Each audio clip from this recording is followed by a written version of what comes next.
Fayanbaghi lil insan ay ya'rifa, dia kata uh, dekat mana tadi mula apa tak terjemah lagi. Wali ahli okey. Wali ahli al-qurbah,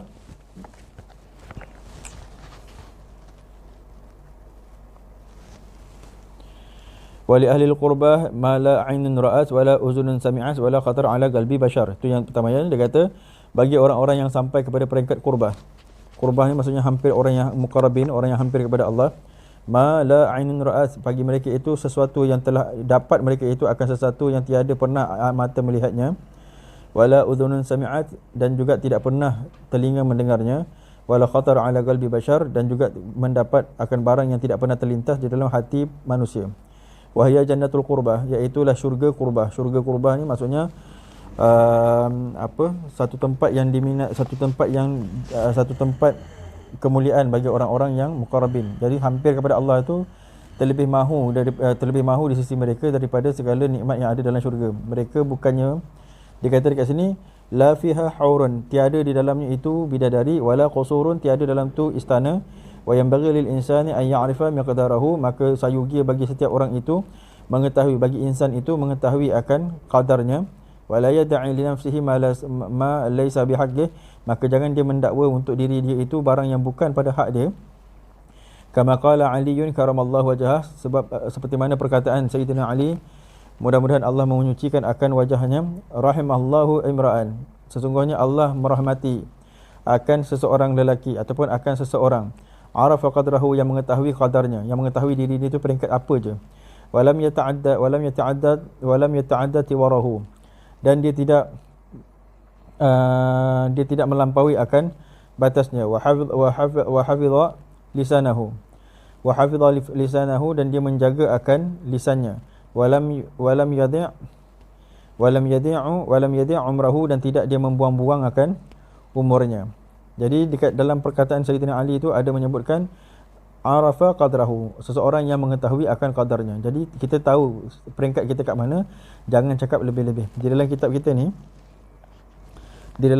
ni sampai akhir, kalau siapa yang pernah mengikuti yang kelas yang pacik-pacik punya, sampai akhir tu dia ada sebut, dia kata fal arifu, dia kata fal arifu yaqul ma dunahu wal alimu yaqul ma fawqahu. Dia kata orang arif itu akan bercakap dengan perkara yang rendah-rendah je, tapi kalau orang alim bercakap, dia cakap benda yang tinggi-tinggi. Alim dengan arif, yang paling tinggi arif. Jadi maksudnya kalau wali-wali biasanya dia cakap benda rendah-rendah, tapi kalau orang yang tak sampai kepada wali ni, biasanya dia akan cakap tinggi-tinggi. Jadi ini misalan yang saya nak sebutkan. Kalau kita perasanlah di dalam suasana ataupun di dalam tempat kita ni, kita dimasyhurkan dengan lepat kan. Kita dimasyhurkan dengan lepat, dan lepat suka sembang benda yang dianggap oleh orang-orang awam sebagai tinggi. Jadi sebenarnya misal yang dah dibawa oleh Syekh Abdul Qadir Jalani, dia kata fal arifu yaqul madunahu wal alimu yaqul ma fawqahu. Jadi orang yang rendah biasanya akan cakap benda yang tinggi-tinggi, yang supaya orang nak nampak dia macam tinggi. Suatu dekat sini dikatakan fa yanbaghi lil insan an ya'rif qadra nafsihi, maka mestilah setiap orang miqdarahu ataupun qadra nafsihi, setiap orang itu mesti kenal diri dia sendiri. Maksudnya kena kenal kita ni dekat peringkat mana. Jadi jangan bercakap tentang peringkat-peringkat yang haram untuk kita bercakap.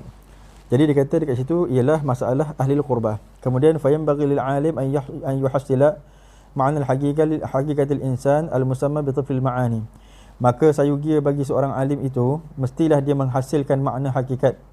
Dia mesti dia mengetahui makna hakikat insan. Makna hakikat insan itu al musamma bi tifl ma'ani. Jadi dia kata makna hakikat insan itu adalah tifl ma'ani. Tifl ma'ani adalah bayi maknawi. Bayi maknawi ni adalah kerohanian yang lahir setelah taubat. Bayi maknawi ni kan dia ada beberapa sifat dia. Dia tu lahir setelah taubat. Tapi taubat tu mesti taubat apa? Taubat yang nasuh. Taubat yang nasuh ni maksudnya taubat nasuha, maksudnya taubat yang sebenar-benar. Taubat sekira-kira orang tu biasanya tak kembali dah lagi pada taubat tu, kepada maksiat tu. Jadi dia katakan seseorang insan itu, seorang alim maksudnya dia sudah ada ilmu syariat kan. Dia sudah seorang alim, dia mesti menghasilkan diri dia supaya dia mengetahui akan ilmu syariat. Jadi itu yang disebut oleh Syekh Abdul Qadir Jalani supaya kita semua sampai. Jadi kita kena faham akan tujuan kitab ni bukan tujuan ilmu tasawuf itu untuk mencaci ni orang zahir, ni orang alim, ni tak pandai. Kita bukan begitu tujuan kita. Tujuan kita ialah untuk mengajak semua orang sampai kepada Allah. Jadi kalau sianu ini orang ni sembang hakikat je sampai membawa kepada kekufuran, kita kena ajak kepada syariat dulu. Sebab dia peringkat rendah, dia kena belajar syariat dulu. Bagi mana orang-orang yang dah sampai pada syariat, kita bawa dia kepada ilmu tarekat, barulah dia akan sampai kepada kepada hakikat, barulah dia sampai kepada makrifat. Suka saya sebutkan ni, kadang-kadang terbalik orang memahami. Kadang orang memahami syariat, tarekat, makrifat, hakikat. Sebenarnya syariat, tarekat, hakikat, makrifat atas belakang sekali. Sebab makrifat tu berlaku pada semua tempat tadi. Dia syariat, tarekat, hakikat. Lepas tu baru makrifat. Kenapa makrifat tu letak belakang? Sebab dia berada dekat syariat, dia berada dekat tarekat dan dia berada dekat hakikat. Sebab makrifat ketika syariat berbeza, makrifat ketika berada di dalam alam tarekat berbeza, dan makrifat berada di dalam hakikat berbeza. Jadi syariat, tarekat, hakikat. Sebab tu dikatakan sebab tu disebutkan di dalam Syekh Junaid al-Baghdadi disebutkan man tafaqaha wa lam yatasawwaf faqad tafassaqa. Dia kata barang siapa yang man tafaqaha, barang siapa yang belajar fiqh, walam yatasawwuf, maksudnya yang tidak mengambil, yang tidak menjalani, yang dia tidak bertasawuf. Maksud tidak bertasawuf ni maksudnya dia tak masuk jalan sufi. Bukannya dia main buat je tasawuf, bukan. Dia tak masuk jalan sufi. Walam yatasawwuf, dia tidak mengambil tumpaan orang-orang sufi. Faqad tafassaqa, maka sesungguhnya dia telah jadi fasik. Wa man tasawwafa walam yatafaqqah, barang siapa yang bertasawuf tetapi dia tak belajar ilmu fiqh, faqad tazandaqa, maka dia jadi kafir zindik. Ini yang banyak berlaku. Sebab tu dia cakap perkara-perkara yang konon-kononnya dia rasa konon-kononnya dia menganggap dia sampai, tapi sebenarnya dia sedang menjadikan diri itu kafir zindik, jadi murtad. Murtad ni suka saya nak sebutkan juga, kena takut. Saya sebutkan jelas walaupun dah banyak kali juga saya sebut. Murtad ni saya misalkan je. Saya misalkan kalaulah katalah kita umur kita 60 tahun. Kita balik daripada 15 tahun. Daripada 15 tahun sampai 60 tahun tu kita ada berapa tahun? Kita ada lebih kurang 45 tahun. 45 tahun ni kita sudah pun mendapat Lailatul Qadar. Selama 45 tahun kita dapat Lailatul Qadar, kemudian sampailah umur kita 60 tahun tadi tu, kita pun pergi berguru pula dengan orang yang belajar hakikat, yang dia kata Allah tu apa? Allah tu macam mana? Allah tu di mana? Fikir-fikirkanlah. Lepas tu disuruh kita fikir-fikirkan, lepas tu kita pun menjadi murtad hasil sebab kita cuba-cuba masuk di dalam alam hakikat sedangkan kita tak ada basic pada masalah itu. Dan jadi kita tasawuf walam yatafaqqah, kita konon-kononnya nak bertasawuf tapi tidak ada ilmu syariat, maka tazandaqa, maka jadi faqat tazandaqa, maka dia tu jadi orang yang zindik. Sebab apa jadi zindik? Jadi habis kita punya yang 45 tahun tadi tu. Daripada 15 tahun sampai 60 tahun kita belajar betul dah. Kan naik sikit kan. Tapi bila sampai 60 tahun salah jumpa guru, kita pun berjumpa dengan guru yang mengajar ilmu hakikat insan yang menggunakan falsafah, bukan dengan menggunakan apa yang sudah dipersanadkan ataupun apa yang tidak diselewengkan oleh ulama-ulama kita yang menjaga dengan betul-betul jaga dengan sanadnya. Dia tak ambil jalan tu. Jadi umur 60 tahun murtad. Dia tak sedar tu. Umur 60 tahun jadi tazandak, jadi zindik, murtad. Jadi bila dia umur 61 tahun, 62, 63 tahun, barulah dia sedar yang dia tu belajar hakikat salah. Kemudian dia barulah bertaubat balik, kemudian belajar balik. Bila dia sembahyang mengucap 2 kalimah syahadah dengan yakin, dengan hati dia, barulah dia masuk Islam. Dia pun tak sedar dia masuk Islam ketika tu. Jadi bila dia masuk Islam 63 tahun, kemudian 64 tahun meninggal. Dia baru ada, itu kalau dia sempat jumpa bulan Ramadan, dia baru ada satu Lailatul Qadar. Jadi bahaya ataupun tak bahaya murtad? Bahaya. Jadi daripada mana boleh jadi murtad yang macam ini? Daripada tak ada ilmu. Daripada berguru dengan guru yang salah, dengan kita tidak mengetahui bahawa tasawuf tu macam mana. Kita ingat tasawuf ni mesti membenci orang syariat. Dia sebenarnya tidak begitu. Sebab apa yang dibawa oleh Nabi bukan tasawuf saja, dan apa yang dibawa oleh Nabi bukan syariat saja. Jadi kedua-dua tu mesti disambung, kedua-dua tu mesti digabungkan, seperti mana sambungan perkataan Syekh Junaid al-Baghdadi disambung pula, wa man jama'a bainahuma faqad tahaqqaqa. Barang siapa yang menghimpunkan syariat dan tarekat, barulah dia tu akan jadi orang hakikat. Jadi wa man tafaqqaha wa lam yatasawwaf faqad tafassaqa. Barang siapa yang mengaji fiqh, tiada mengaji tasawuf, tidak masuk jalan ahli sufi, tidak masuk di dalam tariqatul qaum, faqad tafassaqa, maka sesungguhnya dia jadi fasik. wa man tasawwafa wa lam yatafaqqaha, barang siapa yang bertasawuf tapi tak belajar fiqh, faqad tazandaqa, maka jadi kafir zindik. Wa man jama'a bainahuma, barang siapa yang menghimpunkan kedua-duanya, faqad tahaqqaqa, maka jadilah dia ahli hakikat. Jadi ahli hakikat itu adalah orang yang menghimpunkan kedua-duanya.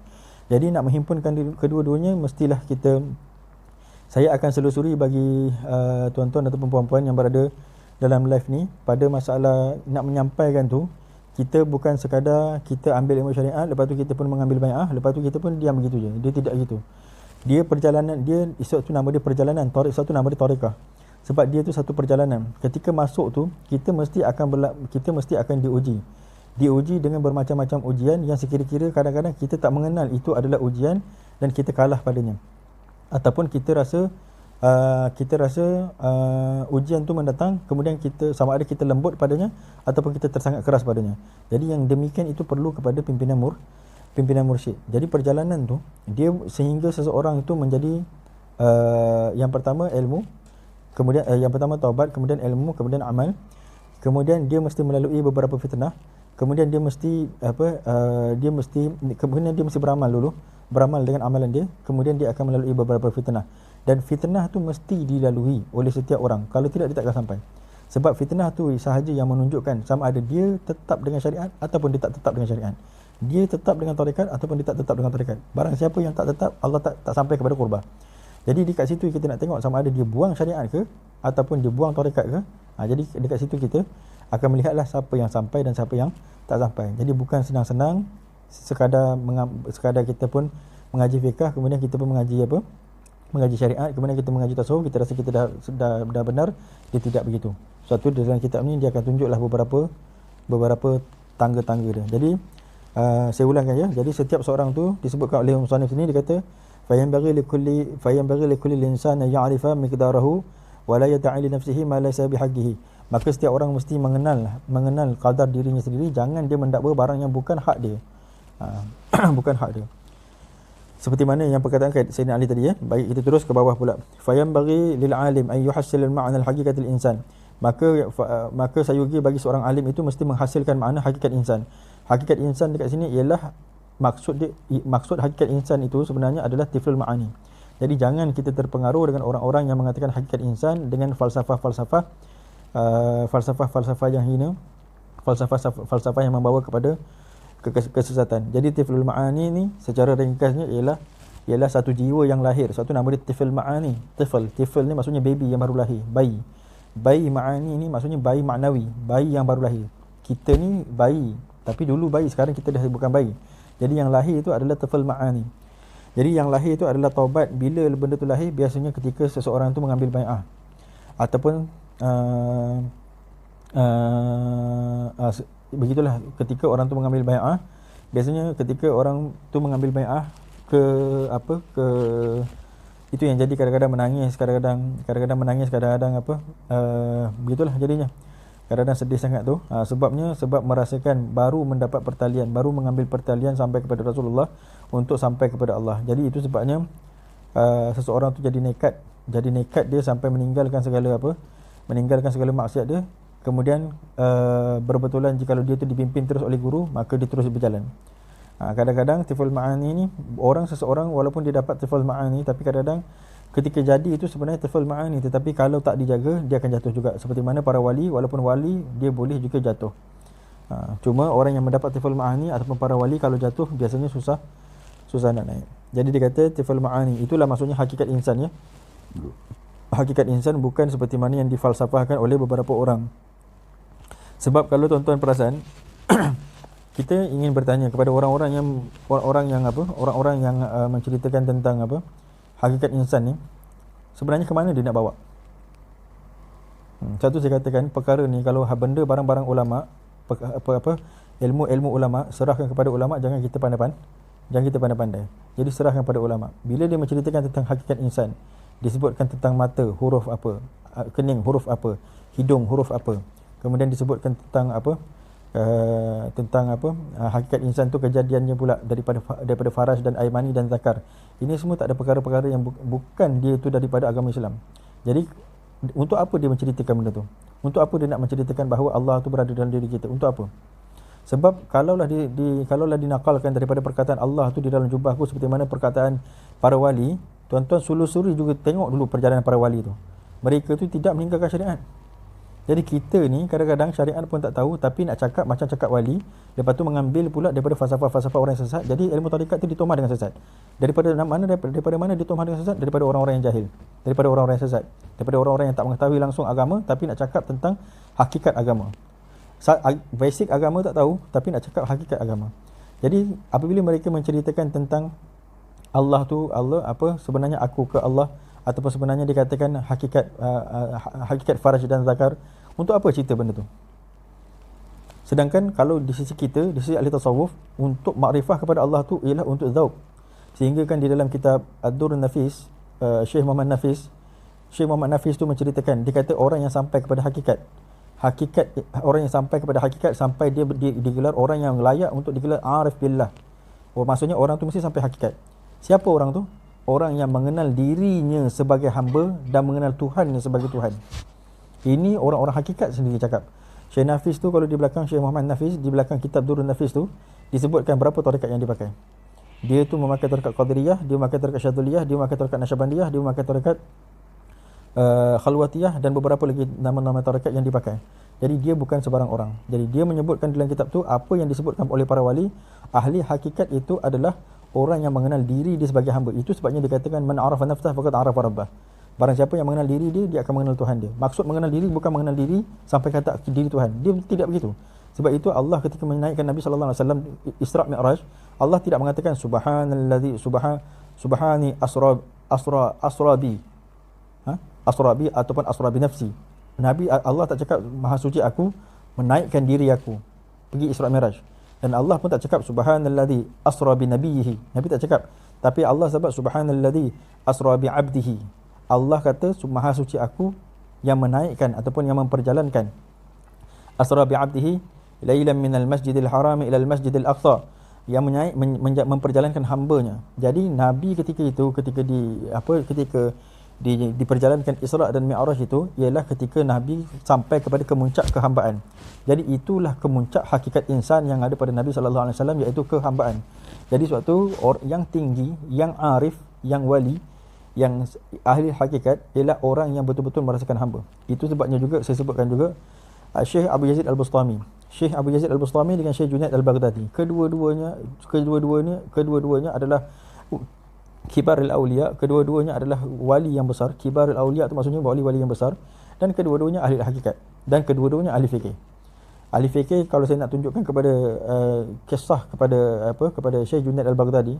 Syekh Junaid Al-Baghdadi ketika dia tu disuruh untuk membunuh Hallaj yang mengatakan aku adalah Allah, ketika disuruh, Syekh Junaid Al-Baghdadi buka jubah tarekat dia, pakai jubah syariat dia. Jubah tarekat tu maksudnya setiap jubah yang warna gelap, dan jubah tarekat itu adalah jubah yang warna putih, jubah syariat, jubah warna putih. Jadi dia menghukum Hallaj mesti menghukum dengan syariat, sebab kalau di sisi tarekat Hallaj tak salah sebab dia mabuk, tapi dia mesti menghukum dengan syariat, maka mesti dibunuh juga, mesti dihapuskan. Sebab bukan sebab dia murtad, tetapi sebab lidah dia boleh menyesatkan umat Islam yang lain, umat Islam yang baru nak masuk, yang orang awam yang belum kenal lagi tentang dalam-dalam daripada ilmu tasawuf. Walhal yang dalam-dalam ni sebenarnya bukan dituntut, tetapi yang itu adalah kurniaan yang Allah bagi kepada seseorang hamba supaya dia merasai. Barang siapa yang dapat menyimpan, dia simpan seperti Syekh Junaid. Syekh Junaid merasai apa yang dirasai oleh Hallaj. Tapi barang siapa yang tidak dapat menyimpan, jadi macam Hallaj, mesti dibunuh. Sebab perkataan dia boleh mendatangkan fitnah kepada orang awam. Jadi itu bukti bahawa Syekh Junaid bukan orang tasawuf semata-mata. Jadi dia juga orang syariat, dan dia juga orang tarekat, dan dia juga orang hakikat. Begitu juga Syekh Abu Yazid Al-Bustami. Kedua-duanya ada riwayat daripada kedua-duanya mengatakan tiada dalam jubah aku melainkan Allah. Mereka pun pernah tercakap seperti itu. Tiada di dalam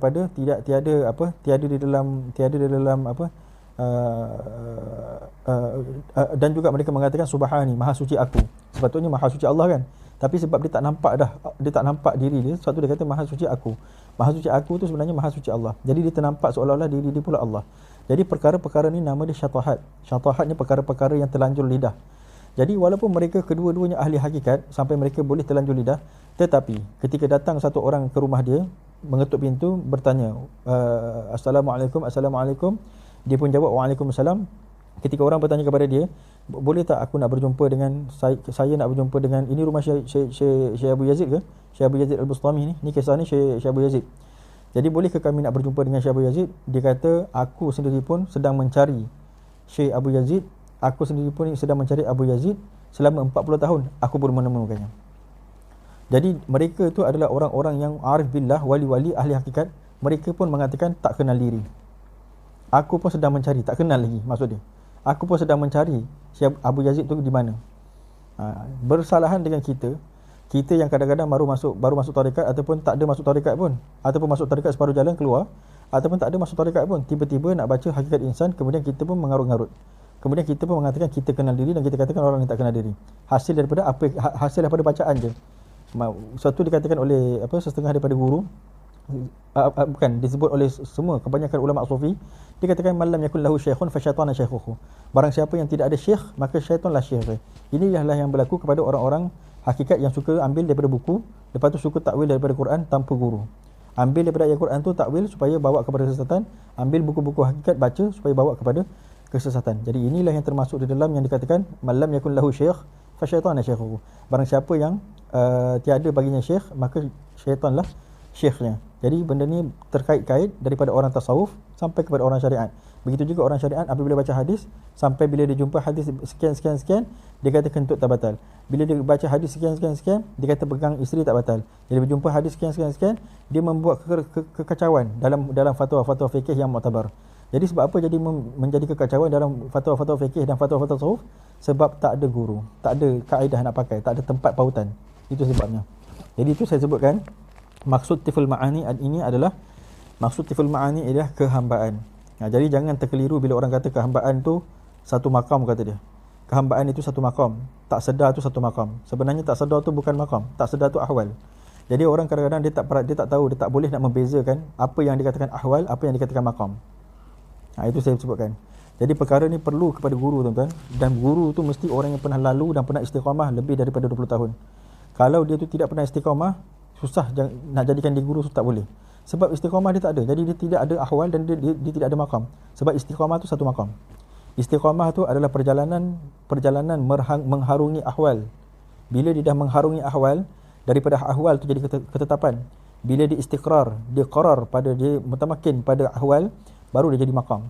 Jadi bila jadi makam, barulah bila sempurna bila istiqamah di dalam ahwal, barulah jadi makam. Jadi makam itu pula akan berpindah-pindah mengikut ahwal yang datang selepas makam yang pertama. Kemudian datang ahwal, naik makam kedua, kemudian datang ahwal, naik makam ketiga. Jadi kadang-kadang orang tak mengetahui yang mana satu makam, yang mana satu ahwal. Jadi dia mengatakan kehambaan itu satu makam, tidak sedar itu satu makam, tak sedar, tak ada hamba itu satu makam. Tak ada apa?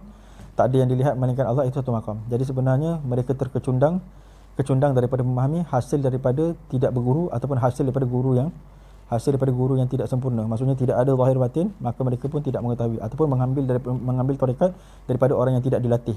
Mengambil tarekat daripada orang yang tidak dilatih. Baik.